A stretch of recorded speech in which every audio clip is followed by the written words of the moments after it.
Hello and welcome back to the Raw Code Academy.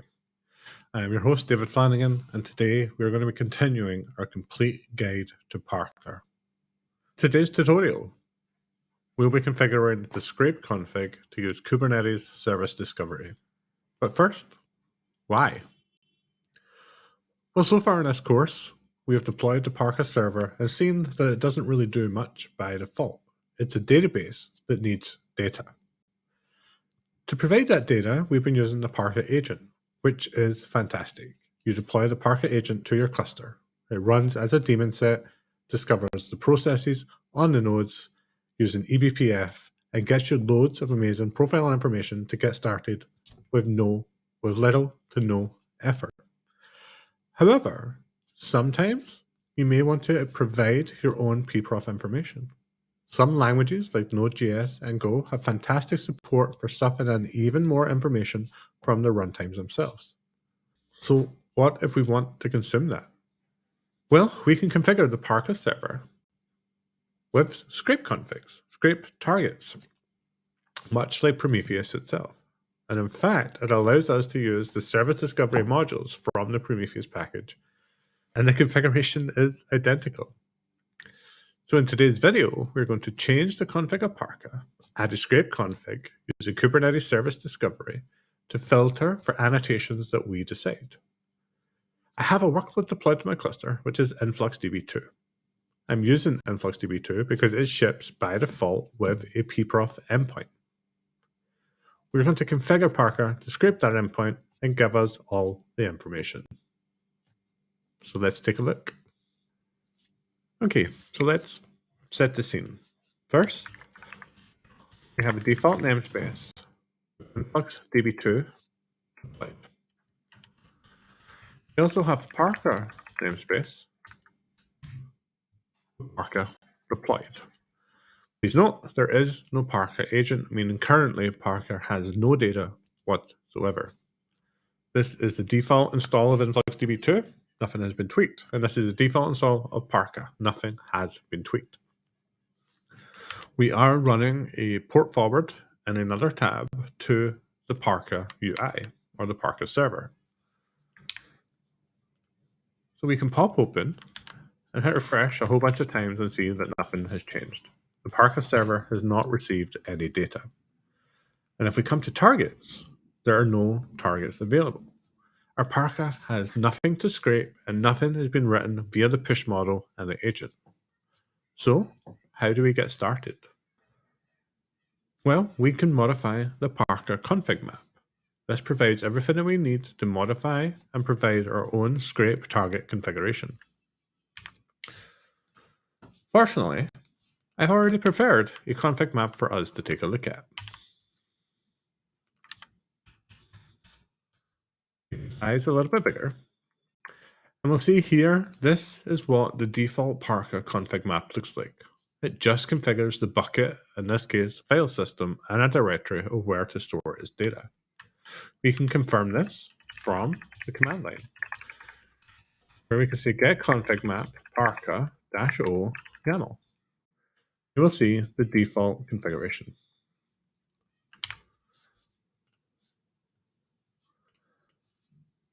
But we can change this, right? So we can say, let's add a scrape config. Now remember, this is just Prometheus format for configuration. If you have configured Prometheus before to do service discovery and configure dynamic scrape targets, it's very much the same for Parka. We can give our job a name here. We're calling it pprof endpoints, where we're going to rely on the Kubernetes service discovery configuration. And here I'm asking it to find all pods. Next, we can define the relabel config.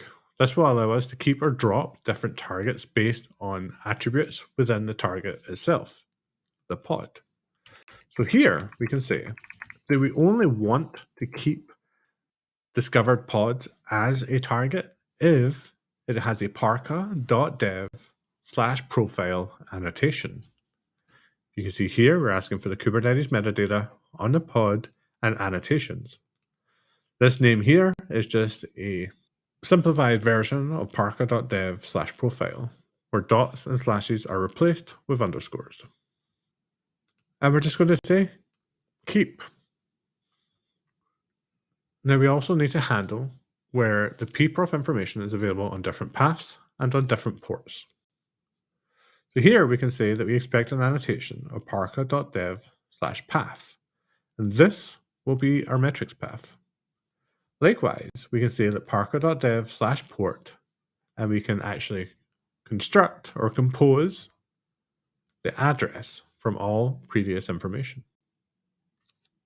And that's it. However, we said something a few moments ago that's worth going over again. The Kubernetes Service Discovery config will currently try to find all pods. Now, all pods is subjective, and that do you want to bind it to a namespace or be cluster-wide? Regardless, Parka needs some permissions in order to be able to do so. As such, I've chosen to define a cluster role, which gives it the ability to watch, list, and get all pods across the entire cluster. This is not a video on Kubernetes RBAC, so if you want to do this differently, feel free. I'm just keeping things simple and easy for today's demonstration. Once we have the cluster role, we must bind it to the Parka server's account inside of the Parka namespace. Simple. So we can come back to the command line where we can run kubectl imply to update the config map and to apply the cluster role and cluster role binding. Now we can come back to Parka's server, where if we hit refresh, we should see the new job for our script configuration. Like so. Okay, so we've refreshed and nothing has happened. But of course, that's because we need to do one more thing. That is, we need to add our annotations to the InfluxDB workload. So let's jump back over to our terminal, where we can do kubectl edit stateful set InfluxDB2. Now we can jump down to the template for all the pods where we can add our annotations.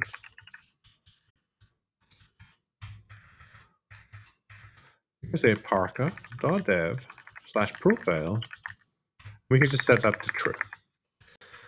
We also need to set our parka.dev/path to be our path to the pprof endpoint, and parka.dev port to 8086. Now on InfluxDB, the pprof endpoint is available at debug pprof. Like so. Now we can hit save, and our Parka server will reach out to the Kubernetes API server, get information on the pods, find our annotations, and update our target list. So let's hit refresh. And there we go. We can now see the pod IP for our InfluxDB pod. Debug pprof is our base path, and it is now detected allocations, block, go routines, mutex, endpoint. These are now good, or they all will be good in time. This now means we can head over to profiles, where we have all of the profiles being scraped. So let's just do go routines being created, filter on our job, which is just going to be pprof endpoints, and hit go. And now we can see our new profile and information being collected from the influx D endpoint using annotations on the workload with dynamic scrape config using the Kubernetes Service Discovery config. Awesome. Okay, so the takeaway here is, first, if you can use the Parka agent and you get everything you need, just use the Parka agent. However, if you have Go applications, Node.js applications, other environments where you need to rely or want to consume more information using language-specific integrations, they're very easy to configure. Within a Kubernetes environment, you just need to give your Parka server the right access to query nodes, services, endpoints, or pods depending on your Prometheus scrape configuration. From there, you can configure your workloads with the appropriate annotations and the job is done. So go forth, profile everything under Kubernetes with Parka. Go have some fun.